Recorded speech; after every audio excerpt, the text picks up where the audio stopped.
고난주간 특별 새벽기도회 셋째 날 우중에도 참석해 주신 성도님들 진심으로 환영하고 축복하고 사랑합니다. 매주 특별 새벽기도회 하면 참 좋겠다라는 생각을 잠시 했습니다. 너무 걱정하지 마시길 바랍니다. 오늘 두 번째 종의 노래 영광을 나타내는 종이라는 제목으로 함께 말씀을 나누도록 하겠습니다. 먼저 종을 부르신 목적입니다.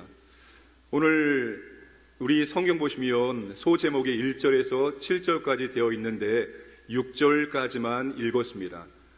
만약에 이 종의 노래가 이것만 있다면 7절까지 읽어줘야 되는데 첫 번째, 두 번째, 세 번째, 네 번째 이 종의 노래가 서로 내용적으로 연결되어 있으며 특별히 이 여호와의 종이 당하는 고난의 강도가 점점 뒤로 갈수록 강해지는 것을 확인할 수 있습니다.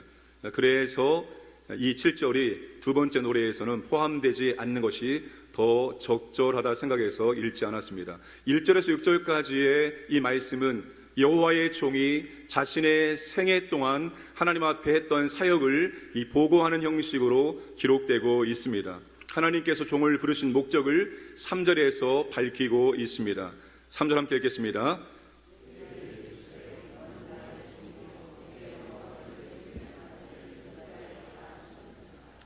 새 번역을 보면 주님께서 내게 말씀하셨다. 이스라엘아, 너는 내 종이다. 내가 내 영광을 나타낼 것이다 라고 번역을 했습니다. 자, 하나님께서 종을 부르신 목적은 하나님의 영광을 나타내기 위함입니다. 우리가 첫 번째 종의 노래 42장 8절에서도 하나님은 다른 어떤 우상에게도 다른 어떤 피조물에게도 자신의 영광과 찬송을 빼앗기지 않겠다라고 말씀을 하셨습니다. 하나님은 이 종을 통해서 하나님의 영광을 온 세상 가운데 나타내기를 원하신다는 것입니다. 그래서 하나님께서는 이 종을 영원 전부터 선택을 하셨습니다. 1절에 여호와께서 태에서부터 나를 부르셨고 내 어머니의 복중에서부터 내 이름을 기억하셨으며, 하나님은 하나님의 종이 세상에 태어나기 전부터 이스라엘과 온 인류를 구원하실 종의 사역을 작정해 놓으셨다는 것. 그 5절과 6절이 바로 구원의 사역을 말씀을 하고 있습니다. 그러므로 하나님의 종은 전 생애를 통해서 그의 삶을 통해서 그의 사역을 통해서 하나님의 영광을 온 땅 가운데 드러내야 한다는 것입니다. 예수님의 생애를 한번 마태복음에서 요한복음까지 참참히 읽어보시면 예수님은 모든 순간 모든 사역을 통해서 자신을 이 땅에 보내주신 하나님의 영광을 위해서 사셨고 영광을 위해서 사역하셨음을 발견할 수가 있습니다. 예수는 마리아의 몸에 성령님에 의해서 잉태하셨고 가브리엘 천사가 그 이름을 예수라 하라 이름까지 알려주셨습니다. 예수님이 태어나셨을 때 하늘의 천군 천사가 하나님께 찬송하기를 지극히 높은 곳에서는 하나님께 영광이라고 찬송을 올려드렸습니다. 목자들이 찾아와서 아기 예수님께 경배를 드리고 하나님께 영광을 돌리며 찬송하며 돌아갔습니다. 예수님이 권능을 행하시고 수많은 기적을 행하심으로 그 기적을 보았던 모든 사람들은 놀라우며 하나님께 영광을 올려드렸습니다. 예수님이 10명의 한센병을 치료해 주셨을 때 한 명의 이방인 사마리아 사람만 돌아와서 영광을 올려드렸습니다. 그때 주님이 뭐라고 말씀하십니까? 이 이방인 외에는 하나님께 영광을 돌리러 돌아온 자가 없느냐 매우 안타까워 하셨습니다. 예수님은 나사로의 죽을 병이 하나님의 영광을 위함이라고 말씀을 하셨습니다.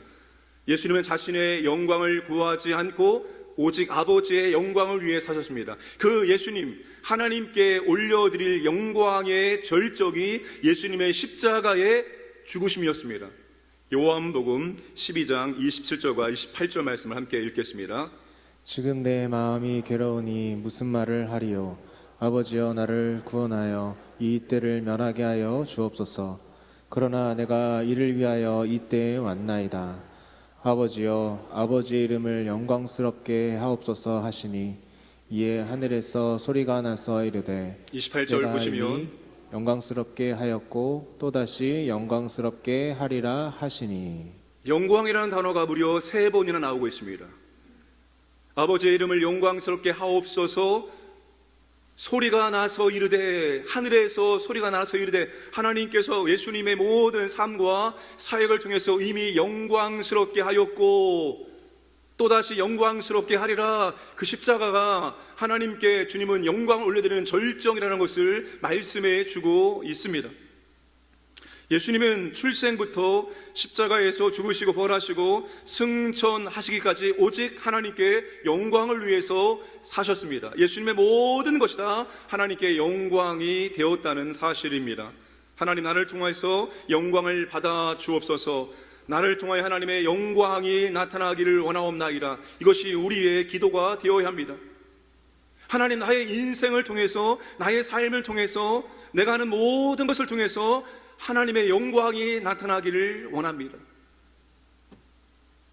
그의 전생애를 통해서 하나님의 영광이 나타나기를 갈망하며 살았던 한 명의 목회자가 있었습니다.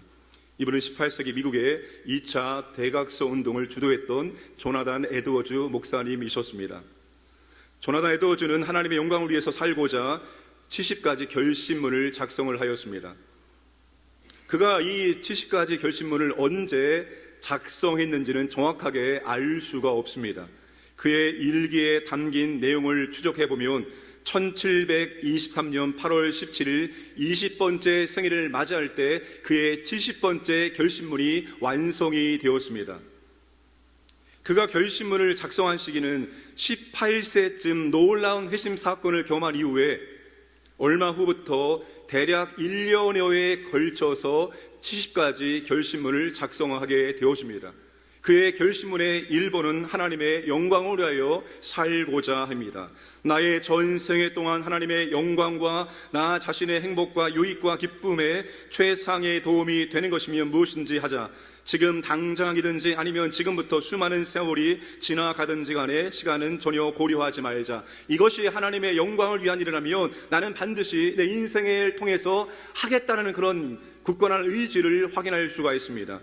이게 하나님의 영광에 도움이 되지 않는다면 결심은 4번에 이렇게 말하고 있습니다. 하나님의 영광에 도움이 되는 것이 아니면 영혼에 관계된 것이든지 육체에 관계된 것이든 또는 적든지 많든지 간에 어떤 것이라도 절대로 하지 말자. 만일 내가 그런 일을 피할 수 있다면 피하자. 이게 하나님의 영광을 가리는 일이라면 그것이 많든지 적든지 나에게 유익이 되든지 어떠하든지 나는 절대로 그 일을 피하겠다, 그 일을 하지 않겠다라고 고백을 하고 결심을 하고 있습니다.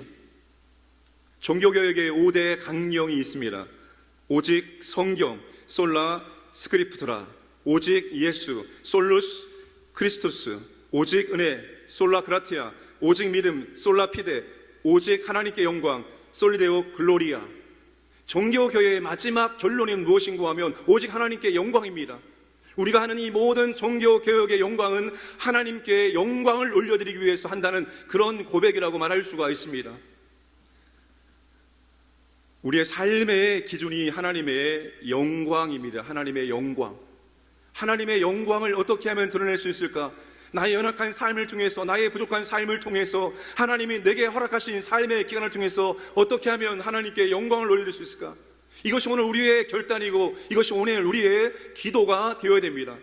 하나님의 종을 그 목적을 위해서 창세 전부터 예정하시고 하나님이 계획하시고 작정해 놓으셨기 때문입니다.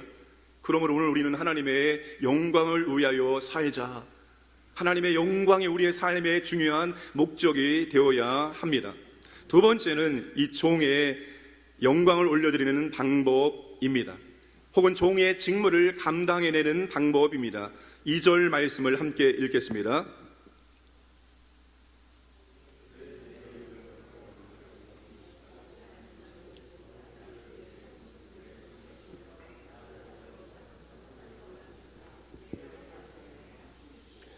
날카로운 칼, 갈고 닦은 예리한 화살은 모두 하나님의 말씀을 상징하고 하나님의 말씀의 특징을 비유하고 있는 것입니다.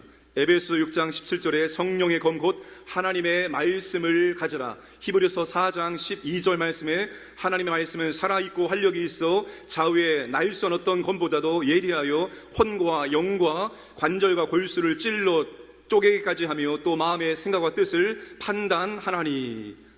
이 하나님의 종이 하나님의 영광을 나타내는 방법이 바로 하나님의 말씀이라는 겁니다.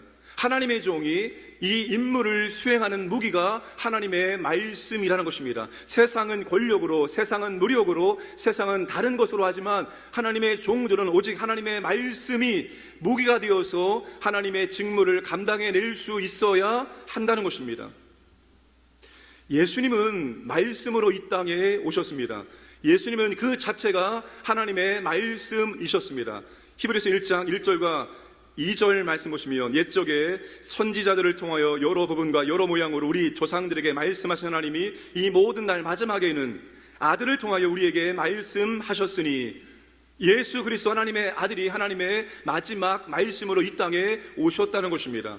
그래서 요한복음 1장 14절에서는 말씀이 육신이 되어 우리 가운데 거하심에 우리가 그의 영광을 보니 아버지의 독생자의 영광이요 은혜와 진리가 충만하더라 라고 말씀을 하고 있습니다. 말씀이 육신이 되어 우리 가운데 거하신 분이 바로 예수 그리스도이십니다. 그분은 진리가 충분했고 그분은 진리를 선포하시고 진리를 가르치고 또한 진리대로 살아내셨습니다. 우리가 하나님 말씀대로 사는 삶이 무엇인지, 진리대로 사는 것이 무엇인지를 주님은 복음서에서 우리에게 정확하게 확실하게 보여주셨습니다. 그래서 필립 얀시는 예수님의 삶을 가리켜서 바로 하나님께서 창조하실 때 인간에게 원했던 인간의 표상이라고 고백을 하기도 하였습니다. 하나님 아담과 하와를 창조하시고 인간이 이렇게 살면 좋겠다, 이거를 원하셨는데 인간이 살지 못했습니다. 그 인간의 삶의 표상이 예수님이셨습니다. 그분은 진리대로 말씀하시고 진리대로 삶을 살아내셨기 때문입니다. 예수님이 십자가에서 돌아가시기 전까지 마지막까지 성전에서 감당하셨던 사역, 그리고 마지막까지 제자들에게 감당하셨던 사역은 바로 하나님의 진리의 말씀을 가르치는 사역이었다는 것입니다. 누가복음 21장 37절과 38절, 예수께서 낮에는 성전에서 가르치시고 밤에는 나가 감람원이라 하는 산에서 쉬시니 모든 백성이 그 말씀을 들으려고 이른 아침에 성전에 나가더라.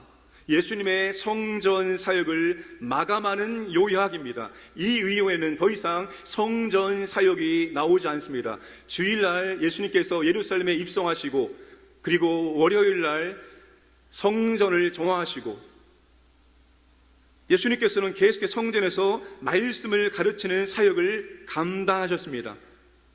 이른 아침에 백성들이 주님의 말씀을 듣기 위해서 성전에 나가셨습니다.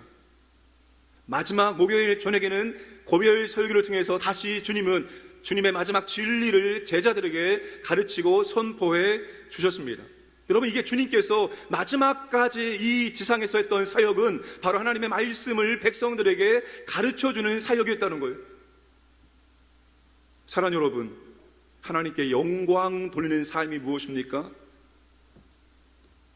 하나님의 영광을 나타내는 최고의 방법은 우리가 말씀을 품고 이 땅에서 살아가는 것입니다.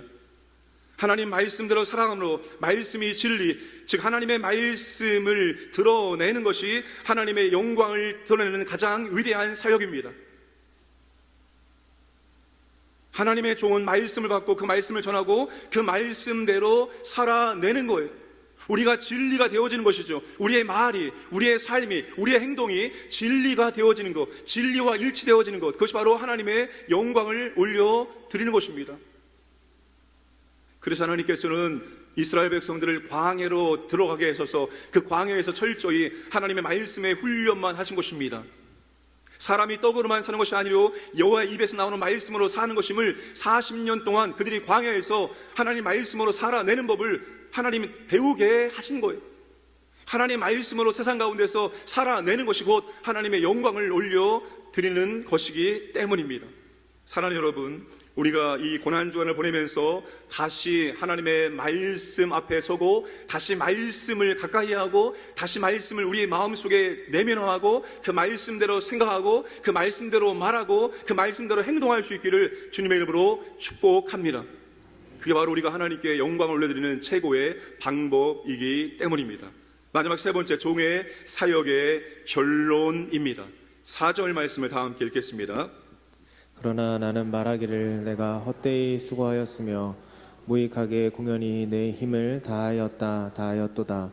참으로 나에 대한 판단이 여호와께 있고 나의 보응이 나의 하나님께 있느니라. 종이 자신의 평생의 삶을 하나님의 말씀대로 살고자 애를 썼지만 그 자신의 평생의 삶의 결과는 어떠했습니까? 내가 헛되이 수고하였으며 무익하게 공연히 내 힘을 다하였도다. 하나님의 말씀을 전하고 말씀을 가르치고 말씀대로 살아가려고 최선을 다했지만 하나님이 원하시는 종의 임무를 완수하지 못했다는 것입니다. 아니, 그 사역의 열매가 그 사역의 결과가 실망스러웠다는 것입니다. 오늘 저와 여러분들이 그럴 때가 많이 있습니다. 하나님의 말씀대로 살고자 하는 것이 무슨 유익이 있으며 무슨 의미가 있으며 정말 헛수고하는 것처럼 느껴질 때가 많습니다. 죄가 지배하는 이 세상 한복판에서, 사탄의 권력이 살아있는 세상 한복판에서 우리가 하나님의 말씀대로 살아가는 것이 마치 바위에 계란을 던지는 것 같은 그런 나약함을 느낄 때가 참 많이 있습니다. 하나님 말씀대로 산다는 것이 당장 지금 내게 삶 가운데서 하나님의 놀라운 능력을 보게 하고 하나님의 역사를 보게 하는 것이 아닐 때가 많습니다. 그래서 우리가 말씀 붙들고 사는 것이 때론 힘들게 만들고 어렵게 만들 때가 있습니다.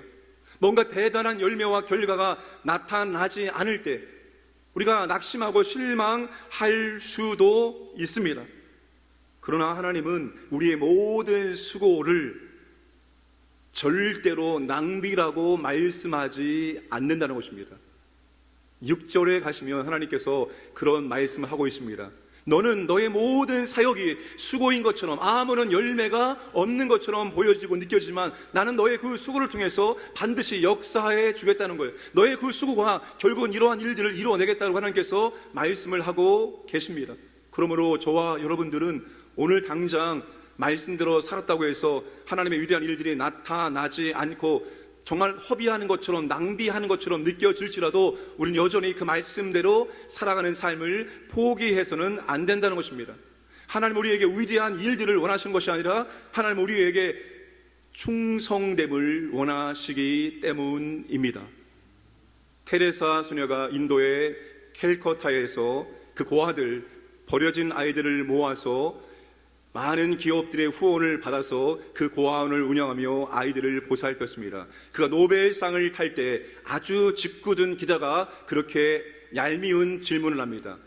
아니, 당신이 노벨 평화상을 탈 만한 자격과 일을 했습니까? 고작 몇백 명의 고아들을 모아놓고 다른 기업의 후원을 받아서 이 아이들을 그렇게 돌본 것이 아닙니까? 당신보다 더 위대한 일들을 하는 사람들은 얼마든지 많이 있습니다. 당신이 이 노벨상을 타는 것이 합당합니까? 라고 짓궂은 질문을 던졌을 때 그 테레사 선생가 했던 말은 이것이었습니다. 하나님이 저를 이곳에 보낸 것은 성공하라고 보낸 것이 아니라 충성되라고 보낸 것입니다. 전 하나님께서 이곳에 보내시고 내게 맡겨진 임무에 그저 충성을 다했을 뿐입니다라고 대답을 했습니다.